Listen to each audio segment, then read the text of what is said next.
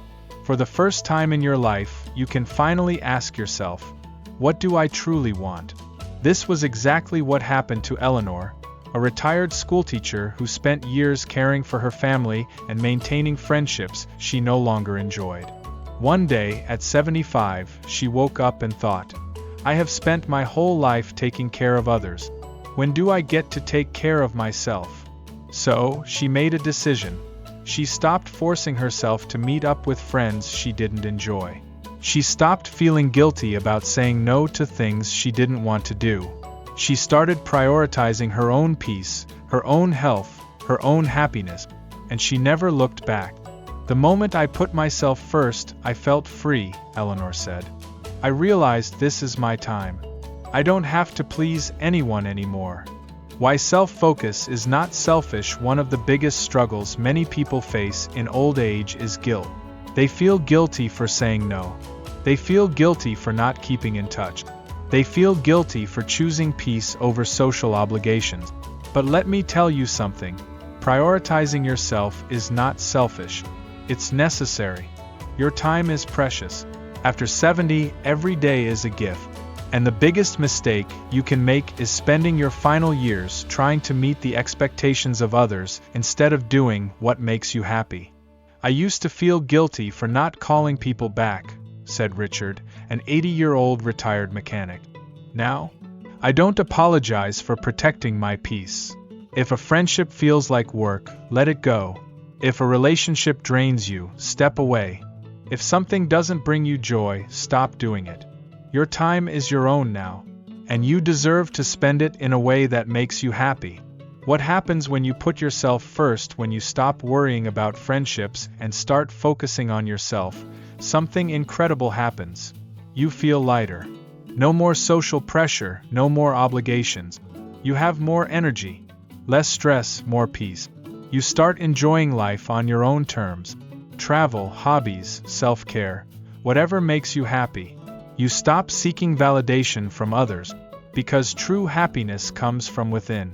Take Walter, a 78-year-old who spent most of his life trying to keep up with friends. He realized that true happiness didn't come from socializing, it came from enjoying life on his own terms. I spend my days exactly how I want, he said. Some mornings I sit on my porch and just drink coffee. No phone calls, no distractions, just peace. And for the first time in my life, I feel truly content. How to make the most of your time after 70. If you're ready to embrace this new chapter of life, here's how to start. 1. Set clear boundaries. If someone drains your energy, it's okay to walk away. Or if you don't feel like talking, you don't have to. Your time is yours, protect it. 2. Focus on your health. Take care of your body. Exercise, eat well, sleep deeply. Prioritize mental health, meditation, journaling, or even just sitting in silence. For a healthy body equals a happy life. 3. Invest in hobbies and passions. Learn something new. A language, a skill, an instrument. A travel, even if it's just to a nearby town. A reconnect with activities you loved when you were younger. 4. Enjoy the simple moments. Watch the sunrise. Take slow walks. Savor your meals. Stop rushing. Stop worrying. Just enjoy being alive. So, do you really need friends after 70? The answer is simple. Only if they bring you joy. This is your time. A time for peace, happiness, and self-discovery. If friendships add to that, keep them. If they don't, let them go without guilt. Because after 70, your life isn't about pleasing others. It's about finally, truly living for yourself. If you've made it this far, I want to hear from you. Do you agree that friendships become less important after 70? Have you experienced this shift in your own life? Leave a comment below. I read every single one. And if you haven't already, like this video, subscribe, and turn on notifications so you don't miss more content like this. Thank you for watching, and I'll see you in the next video.